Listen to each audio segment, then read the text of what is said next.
We don't need light. Well, we're going to have light apparently.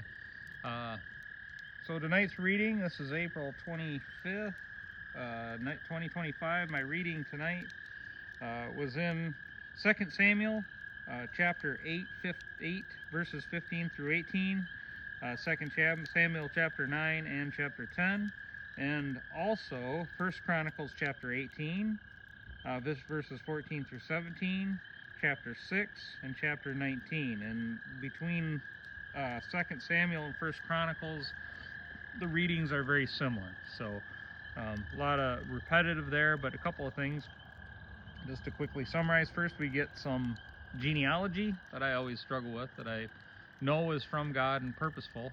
All scripture is God-breathed and useful for teaching, rebuking, and there's more to that, but that's in, I believe that's 2 Timothy 3:16, it's 1 Timothy 3:16. Anyways, 3:16 in Timothy. So the genealogies, the lineages of the people David put into position.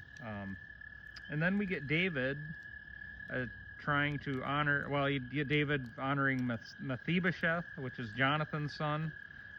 Then you get David trying to honor another old friend, and I can't remember, they got the name in it, but I think it was the one who helped him and put him up while he was just before they went to battle with King Saul. I think that's who it was. But David sent his people over there to honor them, and they didn't believe it. They thought that David was sending them there as spies. So they, according to 2 Samuel, cut off half their beards and their robe be just below their buttocks. According to 1 Chronicles, they shaved their beards and cut their robe off below their buttocks and sent them on their way.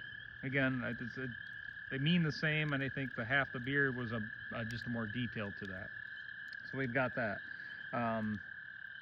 The shame. So they thought something was going up. They didn't believe David. Again, they didn't trust God. They realized that they ticked David off, and then they all went to war. And Joab acknowledged that the victory was going to come from God. He acknowledged the power of God and honored God in that, and the Lord gave him victory.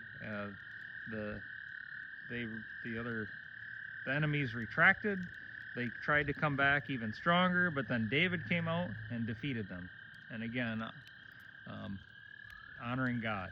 And that's what wins battles. God will fight our battles and win for us if we'll acknowledge him and give him the authority to do so. We've seen it happen before where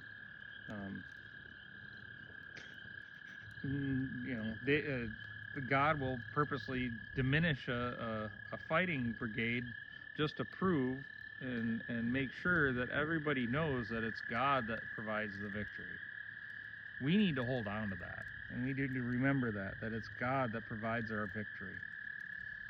And if we let the Lord fight our battles, that's where our strength comes from. So that's my take on the reading tonight. So with that, thank you. Peace out.